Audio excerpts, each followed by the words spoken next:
Bonjour, j'espère que vous allez bien. Petit conseil nutritionnel pour la rentrée dans ma rubrique bien-être. Tout d'abord, je vais vous faire un petit rappel sur la composition d'un repas équilibré et harmonieux. Et ensuite, je vais vous présenter un légume que j'affectionne particulièrement, qui est une tubercule qui est riche en amidon résistant.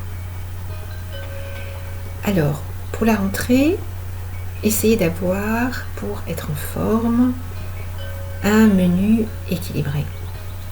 Un menu équilibré est composé de protéines, donc 120 g de viande, que l'on peut remplacer soit par 100 g de poisson ou par 2 œufs, par exemple. Les protéines sont importantes pour la régénérescence de vos cellules. Accompagné des protéines, vous devez avoir à peu près 250 g de légumes sous diverses formes et variées. Et c'est dans ce cadre que je vais vous présenter tout à l'heure mon tubercule. Ensuite, vous devez avoir donc les crudités et les fruits, très important pour les fruits parce qu'ils vous apportent les vitamines C. Bien sûr, 40 g de laitage sous forme de fromage par exemple, ou un quart de litre de lait par jour. Pour ceux qui sont allergiques au laitage, je vous conseille, c'est ce que je prends aussi, du lait d'amande, ou du lait de soja, du lait de coco aussi, ou alors du kéfir pour faire vos yaourts. C'est très digeste et c'est très bon. Associé à cela, il ne faut pas oublier donc la partie lipide qui est composée de 20 g à peu près de beurre, ou alors moi je vous conseille 3 à 4 cuillères à soupe d'huile d'olive par jour. Ça paraît beaucoup, mais c'est très important pour votre partie digestive. Voilà, sinon vous prenez 15 g d'huile avec oméga 3 par exemple. Voilà. Et bien voilà, vous savez de quoi doit être composé un repas harmonieux. Maintenant passons à la partie très intéressante, c'est-à-dire les amidons résistants. Je vous présente un légume tuberculeux qui appartient à la famille du manioc et à la famille de la pomme de terre, mais qui est beaucoup plus digeste que la pomme de terre. C'est la patate douce. Elle est originaire d'Amérique du Sud, mais on la trouve beaucoup dans l'océan Indien également. Les Antillais font beaucoup de recettes avec la patate douce, mais également les Malgaches qui affectionnent aussi cette tubercule.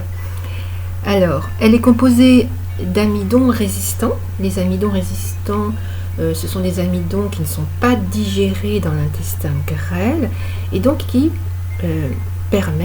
viennent nourrir les bonnes bactéries dans notre intestin. Voilà, c'est ce qu'il faut savoir, et donc c'est important puisque ça permet une bonne digestion.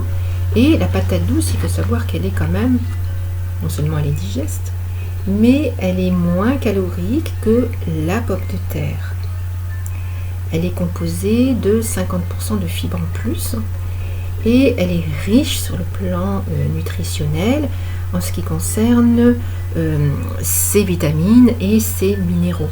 Voilà, elle est composée de vitamines B6, B9, d'antioxydants, de manganèse, voilà, de cuivre même. Donc c'est un aliment qui est très riche, et en plus on peut faire différentes recettes. Je vous mettrai une photo pour vous montrer qu'on peut la présenter différemment que sous forme de purée. Voilà. Et cette tubercule, il faut savoir qu'elle est, donc je vous disais, peu calorique et qu'on l'utilise beaucoup dans le rééquilibrage alimentaire. Donc grâce à ces amidons résistants, vous pouvez la cultiver toute l'année en plus. Pas la cultiver, mais l'utiliser toute l'année puisqu'elle est présente sur les marchés toute l'année. Voilà, que dire d'autre sur cette plante? Elle est très bonne. Elle est délicieuse et il est préférable de la manger, moi je vous le conseille, en cuisson vapeur. Et mangez-la chaude, elle est délicieuse. Voilà, c'est tout ce que j'ai à vous dire comme conseil nutritionnel pour cette rentrée. Donc profitez-en, je vous dis bon appétit et surtout faites le plein d'amidon résistant pour votre digestion. À bientôt pour la prochaine capsule.